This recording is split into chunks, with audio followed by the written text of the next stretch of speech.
Morning from a Morrison's car park somewhere in the northeast. Today I've got a load and shovel to go on service, which I suppose is good for you because I can't film on that site anyway. And then we're gonna, on the way back, bit tomorrow over this side, I've got a DX10 micro digger to go, and it needs a little service, and the expanding tracks, when he's working, the expanding tracks gradually come together and they gradually open up if it's the other way around. So I've got a changeover valve to fit to that as well. But anyway, the weather's good, it's 12 degrees and I'm ready to start another week. Okay, so what am I doing with this machine today? A little micro digger. It's getting a 100 hour service, not 100, 250, which is just an engine oil filter, but I said I'll fetch a fuel filter along with us too for what it takes to put on it. And 9 out of 10 times these machines get filled out of jerry cans and drums anyway, so they're not you don't expect them to have the cleanest of fuel in them. So we'll do that. But the main job is to change this valve here, which you can't see. That valve in there swaps the oil going to the track expansion and the blade, so it's like a diverter valve. And what's happening is the tracks are kind of opening up on their own. Now in my experience, I've only changed 2 or 3 of these, but it has been that in the past. Then after that it could be the rotary coupling, the seals and the rotary coupling passing over between the two, but then you'd probably start to see when you're tracking other functions moving and things like that. So when it's just 2 hydraulic functions that are problematic, we'll just stick to the simplest and cheapest solution at first. So I get to take this floor plate out and hopefully leave that on. 3 pipes to change, we'll be finished with that. So that's the valve we're going to change, and it is literally a manual changeover now. Do you remember on Saturday's video I said that the Bobcat E10 and the DX10 were identical machines, apart from the E10 had a keypad switch to operate, well, to start it basically. It was keyless. I did notice, having running it around a bit, that there's one more difference, and that is it has a switch here which you electrically press to change from blade or expanding tracks. So on a Bobcat E10 they don't have this, they've got an electrical version. So yeah, don't know what is more reliable or less reliable, but here we are changing one of these. So what we need to do is take these 2 pipes off, take the bracket off, or take it off the bracket, and then lift it up enough to get the bottom pipe. That is the goal. Not the most straightforward thing to do. As you can see, space in there is a bit of a premium. I knew that sounded easy, then I remember the pipe that's fitted on the bottom of it is a steel pipe, so you can't take it off the bracket and pull it up. Lovely, lovely. Thank you, Bobcat Doosan, for that. At the top of the nut there, I think it is. Ooh, I ain't gonna be too bad. I can touch it with my finger on an angle. That's it there.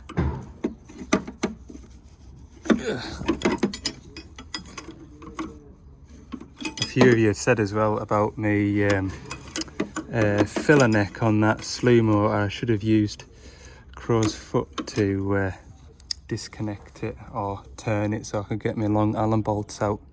Yes, I should have done. I've gone that many years without crow's feet that I forget I've got them. That's thanks to Dave. I have got some crow's feet, but I always forget that I've got them. Right, can undo that one, no bother. I don't want to make too much of a mess. Ugh. Do the cap for that one's alright, but this one down here wants to make a mess.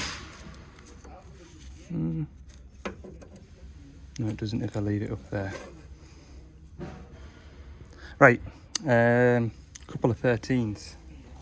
Right, there's the old one, there's the new one.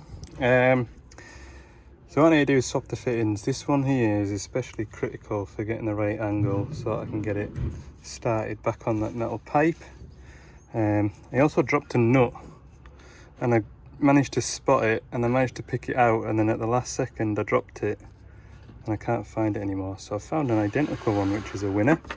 Anyway, we'll take this handle off, swap that over first, I think. Okay, I think I got my angles right, basically. Pretty simple, straightforward. You've got P for pressure, you've got A and B, so your outputs are A and B. So you could have your pressure coming in this way and you either want it to go that way, or you turn the tap and you want it to go that way. But in this case, you have pressure coming in from this side, pressure coming in from this side, and you are deciding whether that pressure is going to be allowed down to the bottom or this pressure is going to be allowed down to the bottom. Simple as that. So, find the nut. We'll go and have a go at fitting it. I think it was just off centre, that. So we'll see how close we were. Can't believe it. Got it first time. Do you know why that is? Because it isn't raining. If it was raining, I'd have struggled on for ages doing that. Right, that's that valve fitted down in there. That's not a leak, that's just water on the seat. So we're about to make a start on the service. Now, the last time I was here, I did it in his shed and I got oil all over his nice painted floor. So I made a conscious effort of pulling it out onto here. Got some sand to throw over in case I do make a mess, but I won't make a mess. So we'll grab a 14mm. Right, so far so good with not making a mess. However, anyone that can change this filter in here without making a mess, I'll employ you to do any DX10 services, no matter how quick you go. It's funny, innit? Look, that filter there is like the size of a small apple, and the machine that I was last at servicing was, the engine oil filter was the size of a 2 litre bottle of pop. Right, get this new one on quick. There you go. You would never know. Bit of smear there. Right, I'll undo this one. We were just saying, the last time I serviced this, I think it was about 18 months ago, it would have been its first service. And every filter was just so tight. It really was. And I'll tell you what I'm looking at as well while I'm here. That cable there going to those solenoids. Making sure it's not trapped between the throttle. Right, get this one off.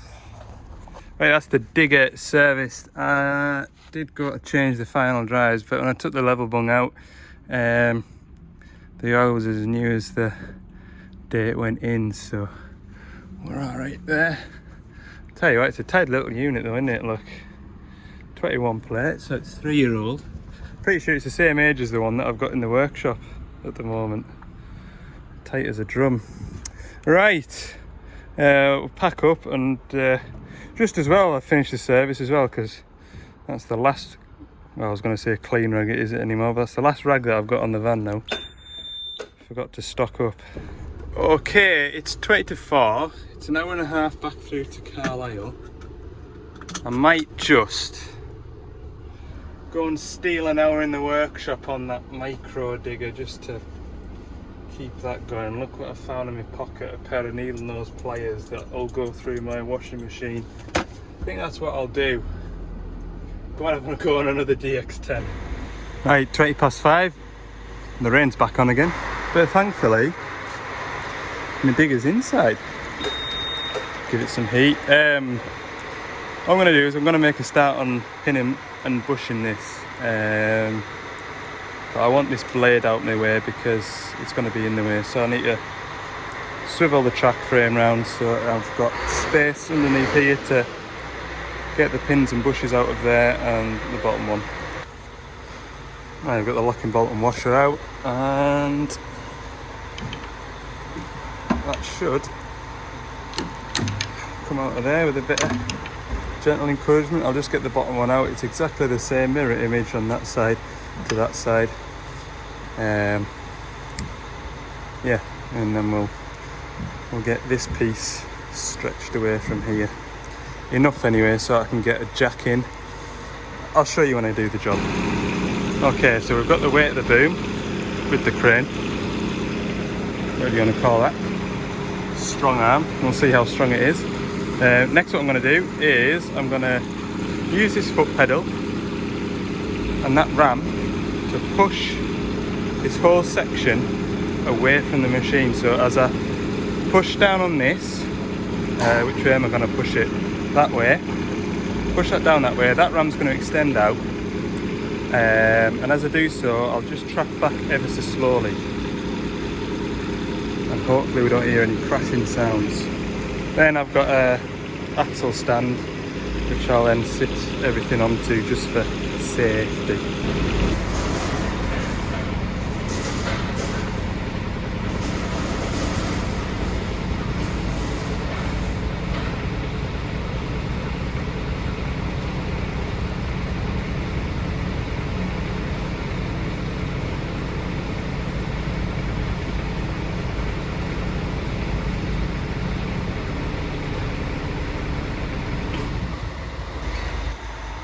Should have got a better view with that when I was on the machine, but anyway, you can see now we've got it separated. I'll pick these bits off that I kicked off the foot plate. So this is the bush here. It's like a top hat, and what we need to do is, yeah, that'll work nicely. I'll show you what we'll do next very shortly. Put an axle stand under it just to keep everybody happy.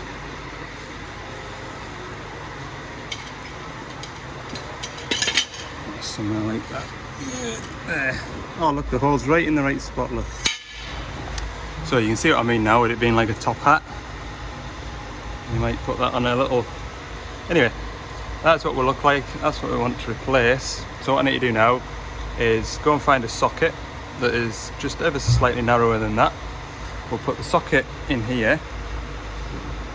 You can feel a bit of a lip. So we'll set the socket into that lip.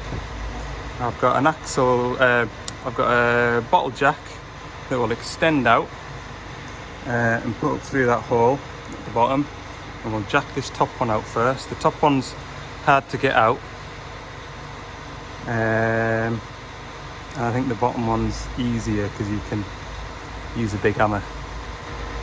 Okay, so I've got pressure on this jack. It's pushing this socket and it's pushing this. I'm actually jacking the machine up now. So what I'll do next is hammer. I do have a bigger hammer than that, but the shaft's broken and I need to replace the shaft, and I've got a new shaft, but I haven't got time to replace that just now. So maybe in the morning I'll do that before I make a start, but we'll just try and put a shock down through here now, and hopefully that'll shock this bit up the way. Well, it's coming. Not with that one. Got my medium hammer. The medium hammer's moving it. I've got a big socket that goes over it, and just spray down on it. Keep pressure on it. There we go. That's the old one. Wasn't too bad. Suppose it would have been nice if I just had to jack it up and it squeezed it out, but I've only ever done this once before with a DX10, and it was on site, and I think I was fairly jammy because I just put pretty sure I did. I just put a jack underneath it and away it went. Anyway, getting that one out of there, we'll just take that out, flip it over and spray it with the hammer. Well, that bottom one came out a lot easier. I wouldn't say it flew out, but it only took a dozen swings of the hammer, whereas that one just went tiny bit at a time. Any road. Everything's nice and clean in there. It's not as though the bush has been turning in the housing. So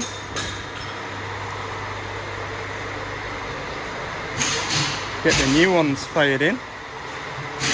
There's one. And what we'll do to put these in the way is use the old pins.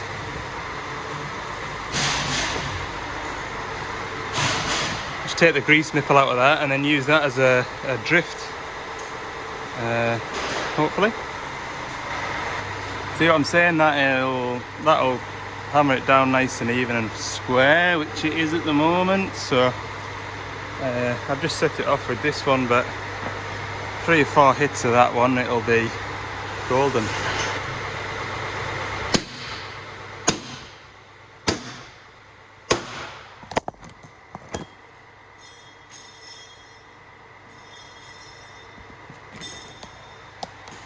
You okay? I counted 4 hits. Pull that pin out of there if I can get it back out.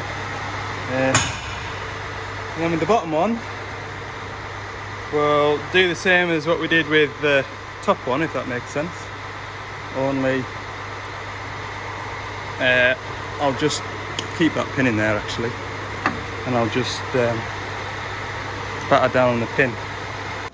Okay, 6:30. I've nearly got that one, but we've hit a pothole, so I'm all out of puff now. I'm gonna go home. Hope you've enjoyed this little video, just a little video. It's micro diggers. So yeah, thanks for watching. Hope you've enjoyed this video. If you have, let me know by clicking the like button. We'll get back on with this in the next video and hopefully finish it in the next video too. All right, see you in the next one.